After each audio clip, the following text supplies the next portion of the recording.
Olá pessoal, bem-vindo a mais um episódio do Bora Pensar, a sua ilha de luz no meio dessa loucura toda que está sendo as eleições de 2018. Para o episódio de hoje, eu resolvi falar sobre a democracia. A democracia, ela é o governo do povo, ok? É a forma de governo onde nós escolhemos os nossos representantes e os nossos representantes nos representam no Congresso Nacional. No meu entendimento, recentemente, eu acho que a democracia ela está sofrendo vários ataques. Nós estamos judiando da democracia e de formas diferentes. Por exemplo, se você pega todo o discurso do PT do golpe, na verdade, quando eles dizem que houve um golpe de Estado, eles estão desvalorizando todo o processo, todos os trâmites políticos que aconteceram, né, e que acabaram resultando no impeachment da presidente Dilma. Ou seja, todas as sessões das comissões de ética, tudo que foi decidido na Câmara dos Deputados, na Câmara do Senado Federal, presidido pelo presidente do STF, que na época era o Ricardo Lewandowski. Veja, todas as instituições, os três poderes participaram, na verdade, do processo de impeachment da presidente Dilma. Então, quando você diz que isso é um golpe, você fala, olha, tudo isso não teve valia. E o PT está acionando vários órgãos internacionais, e isso inevitavelmente enfraquece e corrói. Essa palavra é bem importante, que é uma das palavras que está ligadas, cognatas à corrupção. Né, corrói a democracia brasileira. A democracia brasileira saiu bastante machucada desse processo, dessa construção desse argumento do golpe. Mas se você pegar também o outro lado, né, do candidato Jair Bolsonaro, o candidato a vice-presidente, o general Mourão, outro dia ele fez uma declaração na mídia, onde ele defende que seria possível, seria importante e seria um caminho votar, na verdade, elaborar uma nova Constituição sem passar pelo Congresso Nacional.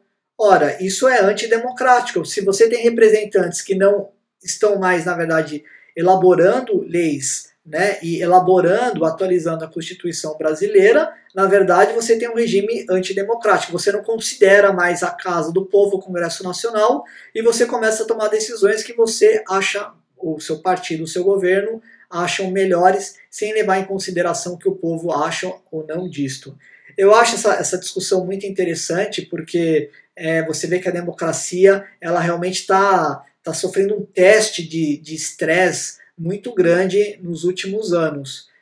E tem muita gente, na verdade, que diz que a democracia não funciona e tal, está com saudade, né, pessoas que estão com saudade da ditadura militar. Eu falei, bom, eu vou fazer o seguinte, eu vou pegar um filósofo que era contra, na verdade, a democracia e para ver se ele nos ajuda a pensar melhor. Sei lá, de repente a democracia ela não funciona bem mesmo. Este filósofo era o Platão. O Platão ele era um filósofo que ele era contra a democracia. Aliás, é bom deixar claro que para os gregos antigos, eles não eram muito favoráveis ao regime democrático. Com exceção de Atenas, a boa parte do mundo grego não via com bons olhos a democracia. Bom, no caso de Platão, a crítica de Platão era a seguinte: se você dá o poder ao povo de escolher um representante, o que ele se indagava era, ele trazia a seguinte questão: quem disse que o povo está preparado para eleger um representante? Quem disse que o povo tem as habilidades, né, os skills necessários para saber quem é importante, ou quem tem o perfil, quem está preparado a exercer um cargo de governo ou não? Para ele isso era uma blasfêmia, você ia passar uma decisão super importante para a mão de pessoas que não estavam preparadas e só podia, com perdão da palavra, dar merda. Tipo o caso do Brexit, entendeu? Que as pessoas votaram um negócio super importante, a Grã-Bretanha está saindo da União Europeia e a maioria das pessoas que votaram, na verdade, não tinha a mínima noção do buraco que elas estavam metendo o país delas. Eu moro aqui na Europa, vocês não têm ideia o caos que é o Brexit. Ninguém tem a mínima noção do que foi votado e ninguém sabe agora qual vai ser o futuro da Grã-Bretanha. Enfim, gente, um caos, por causa de uma decisão que foi tomada por uma população que não tinha conhecimento, não estava apta a tomar esta decisão. Então, para Platão, a única forma de você se proteger desse tipo de acontecimento, tipo Brexit, seria que os governantes fossem preparados pelo Estado, que eles passassem por uma educação desde a mais tenra idade, e as pessoas mais preparadas, as pessoas aptas realmente, estas sim seriam candidatas a serem governantes. Vamos fazer um teste. Vamos pegar, por exemplo, os dois candidatos que estão liderando a campanha presidencial no Brasil. Vamos ver se eles teriam lugar na República de Platão. Se você pegar, por exemplo, o Bolsonaro ele é um candidato que ele não teria oportunidade na República de Platão. Por quê?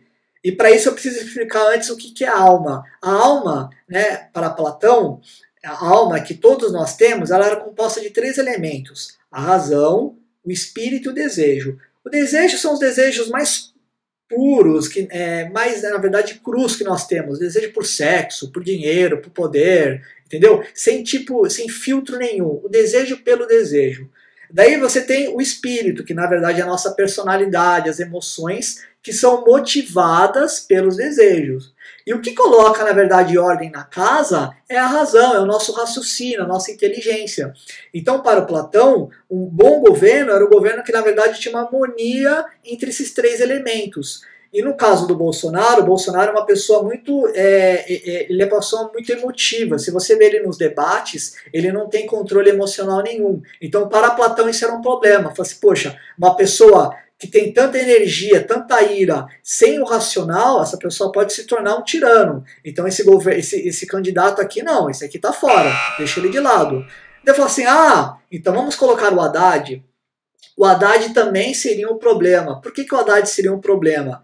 A razão, que na verdade está muito ligado ao conceito do mundo das ideias, né, de você ter acesso às ideias ideais, era uma das características mais importantes, na verdade, para você ter um governo eficaz. Ora, o Haddad, ele é poste de um outro governo, ou ele não tem as ideias próprias dele, ele na verdade representa um candidato que tem as suas próprias ideias. Isso já seria um grande problema. E esse outro candidato, que na verdade é o Lula, que está preso, eu não preciso dizer mais nada. Ele foi preso por corrupção, então para Platão seria uma pessoa, um político, que teria sido dominado, né, pelos seus desejos de cobiça de dinheiro. Ou seja, esse candidato também ele não teria o domínio da razão, também estaria fora.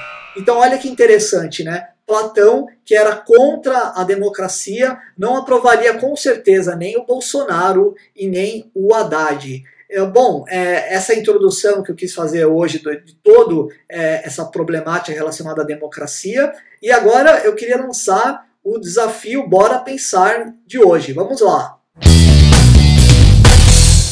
Pessoal, o desafio do Bora Pensar hoje é o seguinte: você concorda com Platão?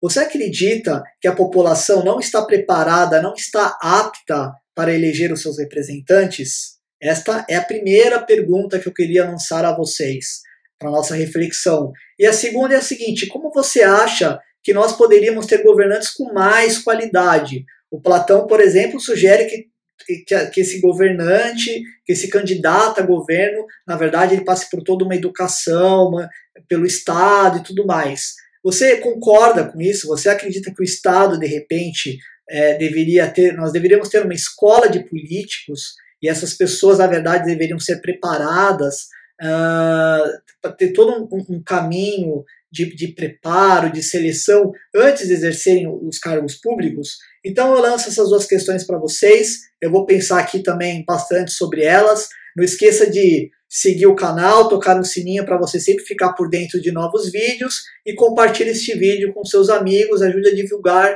o canal, beleza? Gente, um abraço e até a próxima!